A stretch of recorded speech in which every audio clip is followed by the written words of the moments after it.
2 সপ্তাহের যুদ্ধবিরতির মেয়াদ শেষ হতে না হতেই তেহরান ও ওয়াশিংটনের মধ্যে ফের শুরু হলো চরম বাক্যযুদ্ধ।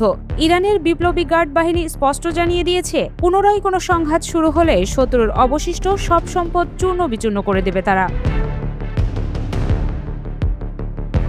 বুধবার ইরানের রাষ্ট্রীয় টেলিভিশনে প্রচারিত এক বার্তায় দেশটির সেনাবাহিনী মার্কিন বাহিনীকে কঠোর হুঁশিয়ারি দেন। দেশটির পক্ষ থেকে যুক্তরাষ্ট্রের সামান্যতম আগ্রাসনের ফলে পূর্ব নির্ধারিত লক্ষ্যবস্তুগুলোতে মুহূর্তের মধ্যেই আঘাত হানার হুঁশিয়ারিও আসে। আত্মরক্ষা নয়, বরং মার্কিন সামরিক শক্তিকে সমূলে উৎপাটন করার শতভাগ প্রস্তুতি রয়েছে বলে দাবি করছে আইআরজিসি। ইরানের খাতাম আল আম্বিয়া সেন্ট্রাল হেডকোয়ার্টার্সের মুখপাত্র ইব্রাহিম জোলফাঘারি মার্কিন প্রেসিডেন্ট ডোনাল্ড ট্রাম্পের সাম্প্রতিক হুমকির কড়া জবাব দিয়েছেন। তিনি বলেন, ট্রাম্প এবং মার্কিন কমান্ডাররা বারবার যুদ্ধের উস্কানি দিচ্ছেন, তবে আমাদের শক্তিশালী বাহিনী অনেক আগে থেকেই ট্রিগারে আঙুল রেখে চূড়ান্ত নির্দেশের অপেক্ষায় রয়েছে। বিদ্যমান এই উত্তপ্ত পরিস্থিতির সূত্রপাত হয় ডোনাল্ড ট্রাম্পের একটি বিশেষ ঘোষণার পর। গত মঙ্গলবার ট্রাম্প জানিয়েছেন, পাকিস্তানের অনুরোধে যুক্তরাষ্ট্র ইরানের সঙ্গে যুদ্ধবিরতির মেয়াদ বাড়াতে সম্মত হয়েছে, তবে শর্ত হিসেবে ইরানের বন্দরগুলোতে মার্কিন নৌ অবরোধ আগের মতোই কঠোরভাবে বহাল থাকবে।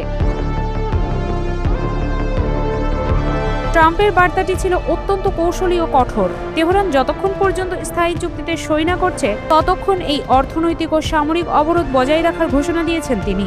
যুদ্ধবিরতির মোড়কে ইরানকে এক শ্বাসরুদ্ধকর পরিস্থিতির মধ্যে রাখতে চায় ওয়াশিংটন।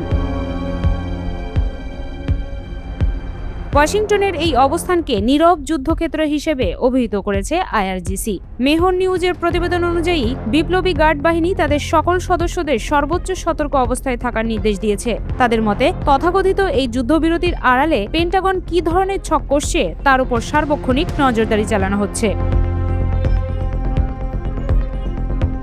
আন্তর্জাতিক সামরিক বিশ্লেষকদের মতে, একদিকে ট্রাম্পের অবরোধের চাপ, অন্যদিকে ইরানের আইআরজিসির পাল্টা হামলার হুঁশিয়ারি। সব মিলিয়ে মধ্যপ্রাচ্য এখন বারুদের স্তূপের উপর দাঁড়িয়ে।